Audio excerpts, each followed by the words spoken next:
बच्चों, हम आपको एक इम्पोर्टेंट प्रश्न बताते हैं। ये आपकी बुक बालाजी गणित में पेज नंबर 14 पे एक आर्टिकल है। सिद्ध कीजिए कि रूट n एक परिमेय संख्या नहीं है यदि n एक पूर्ण वर्ग नहीं है। देखिए बच्चों, हम मान लें, यदि संभव हो तो हम ये मान के चलें कि रूट n एक परिमेय संख्या है। क्वेश्चन में क्या बोला गया है कि परिमेय संख्या नहीं है, हम इसका उल्टा मान के चलते हैं कि एक परिमेय संख्या है। तो अगर ये परिमेय संख्या है तो आप जानते हैं तो रूट n को p/q के रूप में लिख सकते हैं, जहाँ पर q does not equal to 0 और p और q का दोनों का ही कोई उभयनिष्ठ गुणनखंड नहीं होना चाहिए। किसको छोड़ के? +-1 को छोड़ के। अब हम इसको root n is equal to p/q को समीकरण नंबर 1 लिख लें और इस समीकरण का वर्क कर दें तो क्या हो जाएगा? n इजिकल टू p²/q² या p² इजिकल टू क्या हो जाएगा? nq²। इससे क्या मतलब हुआ कि ये जो n है इस p² का एक गुणनखंड हुआ।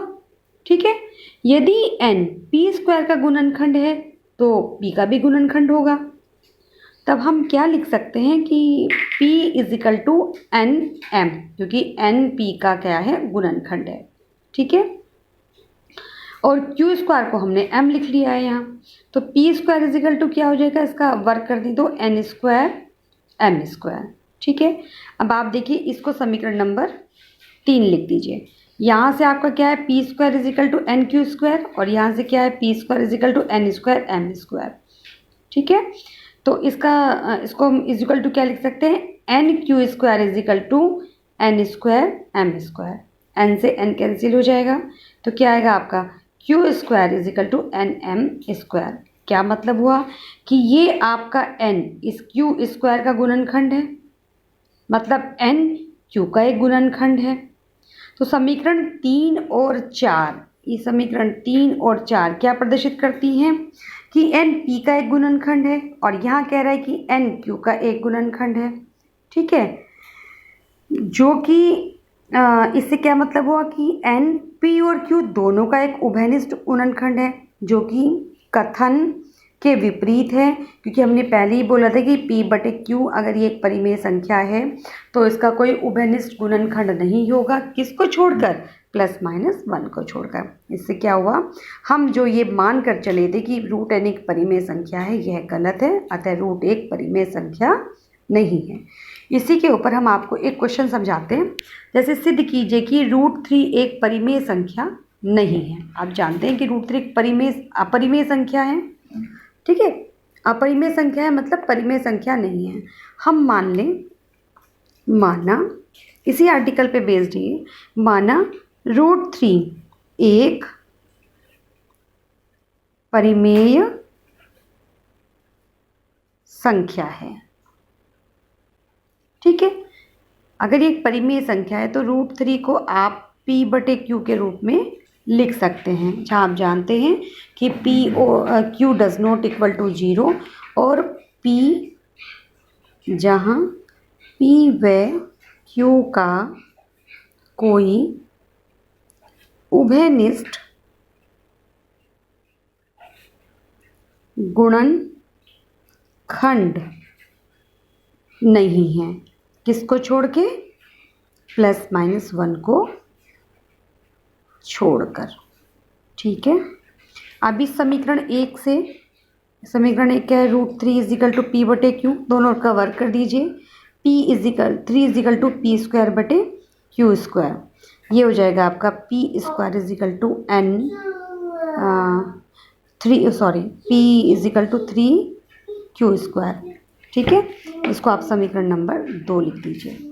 ये क्या इम्प्लाइज करता है कि 3p² का एक गुणनखंड है। ठीक है, अर्थात p² का है तो 3p का एक गुणनखंड है। ये समीकरण नंबर 3। आप फिर क्या लिख सकते हैं इसको? p equal to 3m। ठीक है, वर्क कर दीजिए। p इजिकल टू 9, अगर जब हम इसका वर्क करेंगे तो क्या हो जाएगा? p² इजिकल टू एक मिनट, 3 9m², 9m²।